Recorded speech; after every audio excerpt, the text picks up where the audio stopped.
सो हे hi hello guys, hopefully आप लोग ठीक ही होंगे। तो चलिए हम अपनी स्टोरी अनोखी मोहब्बत को स्टार्ट करते हैं।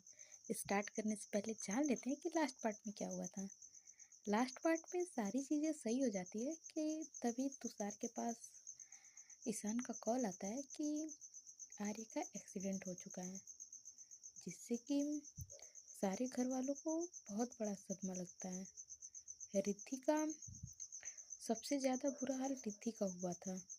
वो हॉस्पिटल जाते हैं जहाँ रिद्धि आर्य को चेक करती है और यहाँ आर्य भी रिद्धि को देख के हैरान होती है। अब इसके आगे आर्य गौर से रिद्धि को देखती है तो उसे उसकी लाल और सूजी हुई आंखों से ही पता चल जाता है कि वो कितना रोई है। लेकिन इन सब की वजह से उसे समझ नहीं आ रहा था कि वो रिद्धि से कुछ पूछना नहीं चाहती थी, लेकिन खुद को पूछने से रोक भी नहीं पा रही थी। जब उससे और नहीं रहा गया तो उसने अपने हाथों से अपना ऑक्सीजन मास्क हटाया और रिद्धि से बहुत धीरे से बोला, रिद्धि, तुम इस वक्त यहाँ क्या कर रही हो? आज तो तुम्हारी रिद्धि ये सुनकर जल्दी से उसके पास आती है और उसके ऑक्सीजन मास्क ठीक करते हुए उसकी बात को बीच में काट के कहती है, आपको इस बात से क्या मतलब है यार कि आज मेरे साथ क्या होना था और क्या नहीं? मैं एक डॉक्टर हूँ और आप मेरे पेशेंट हैं, इसलिए मैं यहाँ हूँ और ज़्यादा सवाल करने की आपको कोई ज़रूरत नहीं है, ना ही आपको कोई हक। आर्य फिर से वो ऑक्सीजन मास्क हटा देती है तो रिद्धि उसे घूरते हुए कहती है, ये आप बार बार क्यों कर रहे हैं? जिस पर आर्य बड़ी आराम से कहती है, इसकी ज़रूरत नहीं है मुझे। जिस पर रिद्धि कहती है, डॉक्टर आप नहीं, मैं हूँ, मैं डिसाइड करूँगी कि आपको किस चीज़ की ज़रूरत है और किसकी नहीं। कहकर वो उसका मास्क लगाने लगती है तो आर्य फिर से बड़े प्यार से कहती है, प्लीज़ रिद्धि, रहने दो, मुझे सच में इसकी ज़रूरत नहीं है, बहुत घुटन महसूस हो रही है मुझे इसे लगाकर। आर्य की बात सुनकर रिद्धि के हाथ रुक जाते हैं और उसका मास्क साइड में रख देती है और वहाँ से दूर होकर उसकी सारी फाइलें पढ़ने लगती है। आर्य उसे देखकर कहती है, तुम यहाँ क्या कर रही हो? जिस पर रिद्धि फाइल में अपनी नज़रें गड़ाए हुए कहती है, अभी तो मैंने बताया कि तुम्हें कोई हक नहीं है, तो तुम किस हक से मुझसे सवाल कर रही हो? जिस पर आर्य बोलती है, अभी तो उस नर्स को आपने कहा कि आप मेरी डॉक्टर हैं, तो इस हक से तो मैं आपसे सवाल कर ही सकती हूँ। रिद्धि को उसकी बात सुनकर और ज़्यादा गुस्सा आता है। वो अपनी फाइल से नज़रें हटाकर उसे से उसे गुस्से भरी निगाहों से देखती और कहती है, हक और फर्ज दोनों बहुत सारे हैं तुम्हारे पास, लेकिन ना तो तुम्हें कभी उसका उनका इस्तेमाल करना आया और ना ही कभी तुम्हें सही ढंग से उसका इस्तेमाल किया। इसीलिए ये हक वगैरह की बात तुम ना ही करो तो अच्छा है। इधर आर्य जानती थी कि इस वक्त वो बहुत ज़्यादा गुस्से में है और अगर उससे इस वक्त सारी बातें साफ नहीं की तो उसका गुस्सा और भी ज़्यादा बढ़ जाएगा। और दूसरी तरफ वो खुद भी शांत नहीं कर खुद को शांत नहीं कर पा रही थी, क्योंकि वो सारा सच जानना चाहती थी। उसे तो अब तक लग रहा था कि रिद्धि रोहित के साथ होगी और खुश होगी, और वो भी उसकी खुशी की खातिर खुशी खुशी इस दुनिया को छोड़कर चली जाएगी। लेकिन इस वक्त ना तो वो रोहित के साथ थी और ना ही खुश लग रही थी, और अब उसके पास रिद्धि से सच जानने के अलावा और कोई रास्ता भी नहीं था। इसलिए वो फिर से हिम्मत करके रिद्धि से बोलती है, रिद्धि, मुझे प्लीज़ एक बार सच सच बता दो कि तुम्हारे घर पे आखिर हुआ क्या? तुमने ये क्या पहन रखा है? तुम्हारी शादी का जोड़ा कहाँ है? तुम ये आधी अधूरी दुल्हन बन के यहाँ क्या कर रही हो? और रोहित कहाँ है? तुम दोनों की शादी, इससे आगे के शब्द उसके गले से निकल ही नहीं पाते हैं, क्योंकि सच तो ये था कि रिद्धि की शादी किसी और के साथ इमेजिन करना ही उसके लिए 100 मौत के बराबर था। लेकिन अब जब वो खुद मौत के कगार पर खड़ी थी तो उसके लिए रिद्धि की खुशी की सिक्योरिटी सबसे ज़्यादा मायने रखती थी। रिद्धि ने जब उसकी नज़रों में इतनी ज़्यादा बेचैनी देखी तो उसने फाइल को एक टेबल पर रखा और खिड़की से बाहर देखते हुए बोली, वैसे तो मुझे तुम्हारे किसी भी सवाल का कोई जवाब नहीं देना चाहिए, क्योंकि तुमसे बहुत ज़्यादा नाराज़ हूँ मैं। हर बार तुम अपनी मर्जी चलाती हो, हर बार अपना फैसला मुझ पे थोप के चली जाती हो। जब तुम्हारे साथ रहना चाहती थी तो तुमने खुद के साथ नहीं रहने दिया, मुझे अपने से दूर कर दिया और हमेशा के लिए चले जाने के लिए कहा। जब मैं तुमसे दूर हो गई, यहाँ अकेले रहने लगी, तब तुम खुद मेरे पास आई और हर वक्त ये दावा करने लगी कि तुम मुझे अपनी ज़िंदगी में वापस ला कर रहोगी। और जब मैं तुम्हारे साथ रहना चाहती थी, तब तुमने फिर से वही सब किया जो तुम हमेशा से करती आ रही हो। अपनी बात कही और मेरे मुंह पे तलाक के कागज़ फेंक कर चली गई। तुमने एक बार भी मेरी मर्जी नहीं जाननी चाहिए कि मैं क्या चाहती हूँ। मानती हो थोड़ी सी बेअकल हूँ, हर बात थोड़ा देर में समझ आती है मुझे, लेकिन तुम तो इतनी ज़्यादा इंटेलिजेंट हो। क्या फ़ायदा तुम्हारी इतनी अक्लमंदी का, जो हर वक्त अपनी बीवी के साथ नाइंसाफ़ी करती हो। और जब तुम्हारा इस सबसे भी दिल नहीं भरता, तो अपना एक्सीडेंट करवा के यहाँ आके बेड पर लेट गए हो। यहाँ आर्य को लग रहा था कि शायद रिद्धि डिवोर्स पेपर की वजह से उसे बहुत ज़्यादा नाराज़ है, लेकिन पूरी बात तो अब समझ में नहीं आई थी। तो वो नासमझी से रिद्धि से बोलती, तुम अब भी मुझसे इतनी सारी शिकायतें कर रही हो रिद्धि। जिस पर रिद्धि उसकी तरफ मुड़ती और तो आर्य ने देखा कि रिद्धि की आंखों से आंसू बह रहे थे। उसकी आंखें रोने की वजह से लाल हो चुकी थी। चेहरा तो उसका पहले से बहुत ज़्यादा उदास नजर आ रहा था और उसे इस तरह से रोता देखकर तो आर्य का दिल अनेकों शंकाओं से घिर चुका था। उसे लग रहा था कि कहीं रोहित ने ऐन मौके पर रिद्धि से शादी करने से मना तो नहीं कर दिया। अपनी इन्हीं सभी सोचों के चलते हुए वो रिद्धि से बोलती है, रिद्धि, कहीं रोहित ने तुमसे शादी से। इधर रिद्धि उसकी नज़रों से नज़रें मिलाते हुए बोलती है, रोहित ने नहीं, मैंने डॉक्टर रोहित से शादी करने से इनकार कर दिया।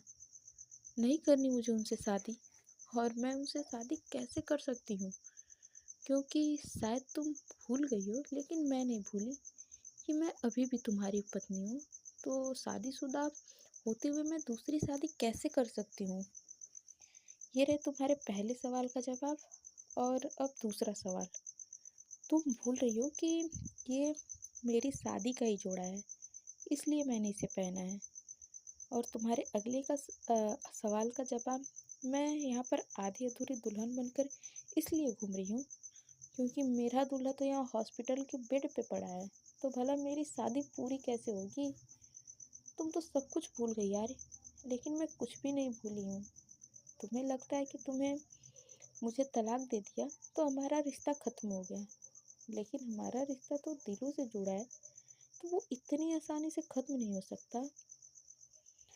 आर्य को इस वक्त रिद्धि की आंखों में आंसू के साथ साथ खुद के लिए बहुत ज़्यादा प्यार नज़र आ रहा था, लेकिन साथ साथ ढेरों शिकायतें भी नज़र आ रही थी जो वो अपनी बेचैन निगाहों से उसे देखते हुए लगातार कर रही थी।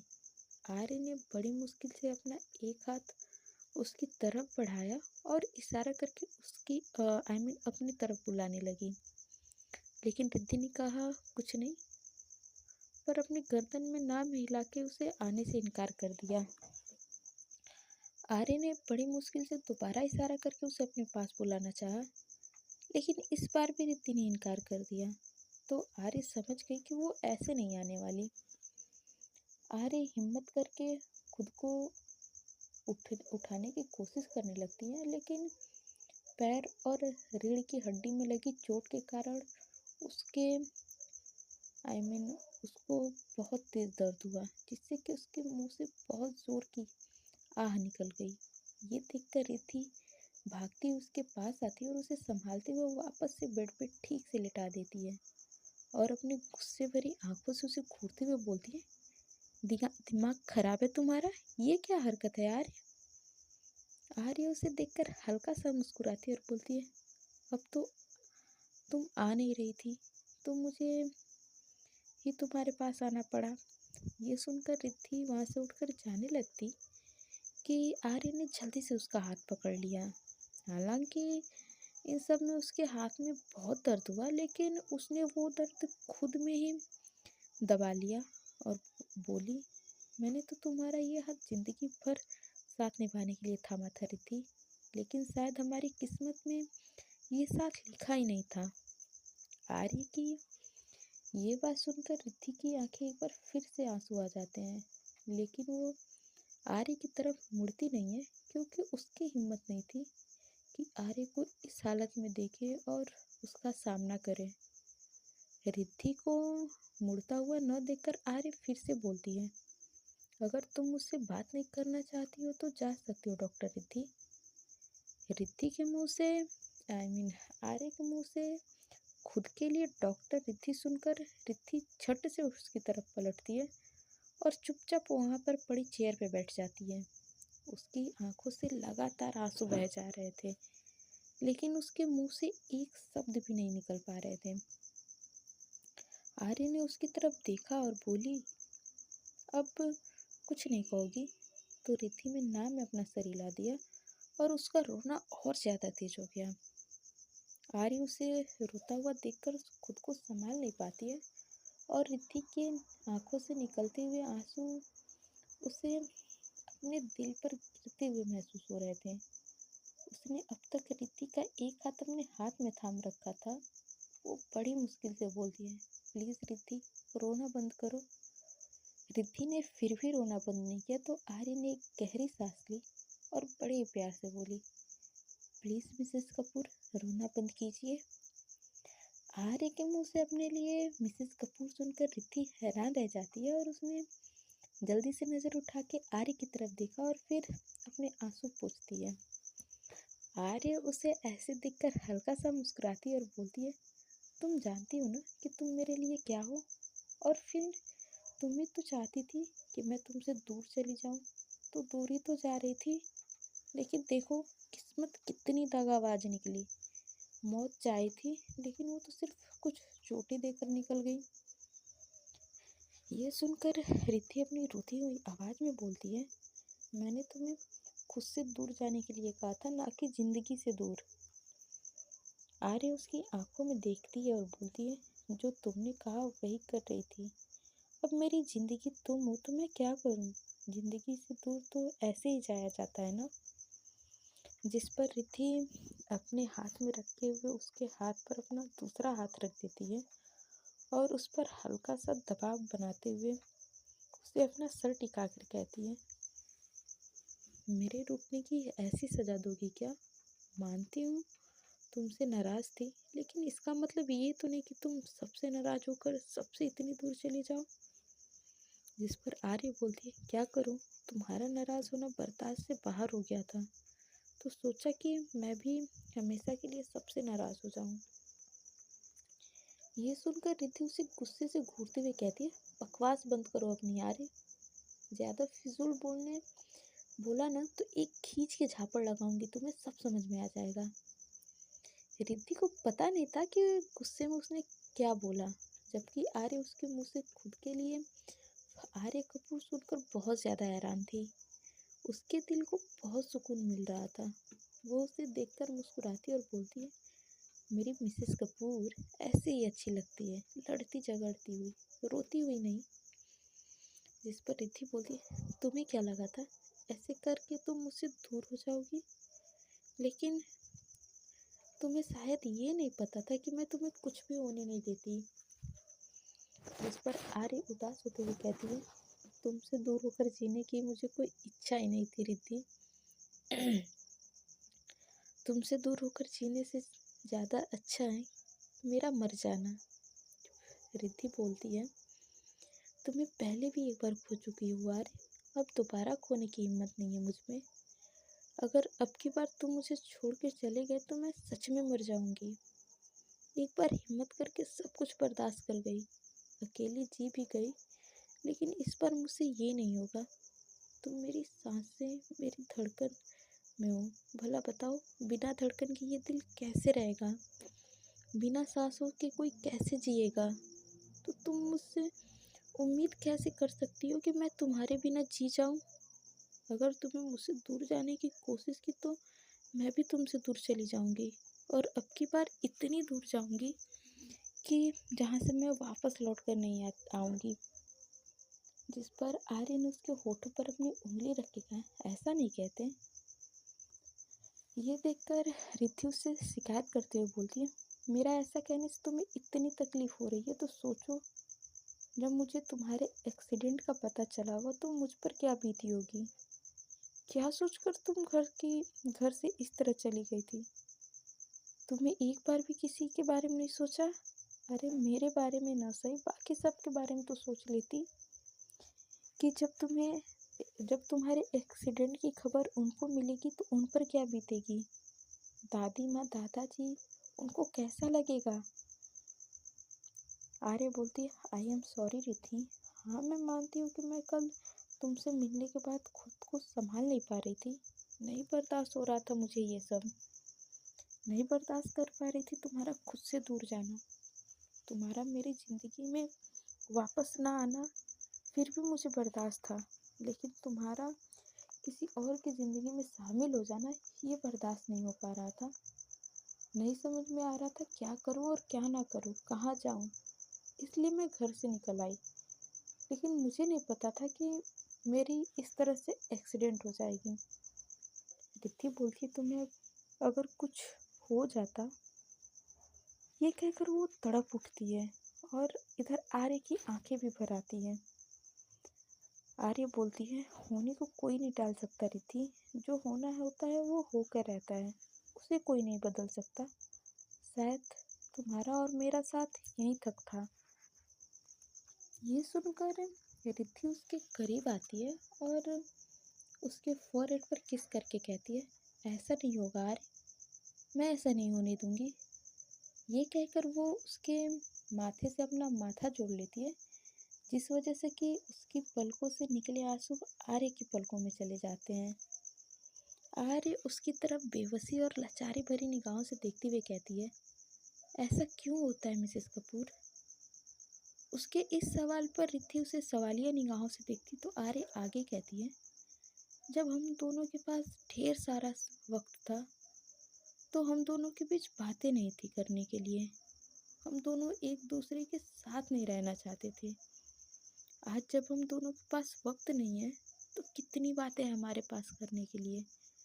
हम दोनों एक दूसरे के साथ चाहते हैं, लेकिन जो हम चाहते हैं वो हमें मिलता ही कहाँ है।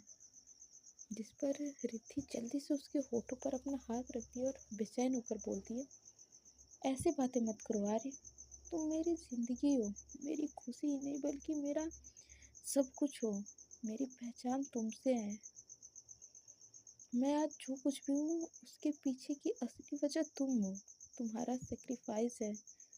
तुमने हमेशा मेरी खुशी को ऊपर रखा, हमेशा मुझे ऊपर किया, लेकिन आज मेरा फ़र्ज़ बनता है कि मैं तुम्हें तुम्हारी खुशी वापस लौटाऊँ। तुम्हारी खुशी मेरे साथ है और मेरी खुशी तुम्हारे साथ है, तो अब से, आज से, अभी से हम दोनों हमेशा साथ रहेंगे। और तुम्हें ऐसा क्यों लगता है कि तुम्हारे पास वक्त नहीं है? मेरे होते हुए तुम्हारे पास वक्त की कोई कमी नहीं होगी यार। और अगर ऐसा है, अभी तो मैं वक्त वापस लाऊंगी, तुम्हें कुछ भी नहीं होने दूंगी। ये कहते कहते वो जोर से रोने लगती है और आर्य से लिपट जाती है। जिस पर आर्य बोलती है, तुम मेरे साथ हो तो मुझे वैसे भी कुछ नहीं होगा मिसेस कपूर। ये कहते कहते आर्य लंबी लंबी सांसें लेने लगती है और फिर वो बेहोश हो जाती है। बेहोश होने लगती हैं। रिद्धि घबरा कर उसे देखती और उसका गाल थपथपाने लगती और कहती है, तुम्हें कुछ नहीं होगा आर्य, अब तुम कुछ मत बोलो, बस चुपचाप रहो। अभी कुछ मत कहो, तुम्हारे लिए ज़्यादा बात करना ठीक नहीं है। तुम एक बार ठीक हो जाओ, उसके बाद से हम दोनों बैठकर ढेर सारी बातें करेंगे। ये कहते कहते वो उसका ऑक्सीजन मास्क उसके मुंह पर लगाने लगती हैं। इधर आर्य की हालत बिगड़ने लगी थी और वो रिद्धि का हाथ पकड़ लेती है और अपनी गर्दन ना हिलाते हुए अटकते हुए कहती है, नहीं मिसेस कपूर, आज मत रोको, कह लेने तो सब कुछ, क्या पता फिर कुछ कहने का मौका मिले या ना मिले। ये सुनकर रिद्धि का रोना और तेज हो जाता है। वो उसके चेहरे को अपने दोनों हाथों में भर के कहती है, प्लीज़ ऐसा मत कहो आर्य, प्लीज़। जिस पे आर्य कहती है, शायद हम दोनों का साथ छूटने का वक्त आ चुका है मिसेस कपूर। सो फ्रेंड्स, आज के पार्ट में बस इतना ही। मिलते हैं नेक्स्ट पार्ट में और जानते हैं कि आने वाले पार्ट में क्या होता है। तब तक के लिए bye bye, tata, take care. आप लोग अपना ध्यान रखिए। बाय।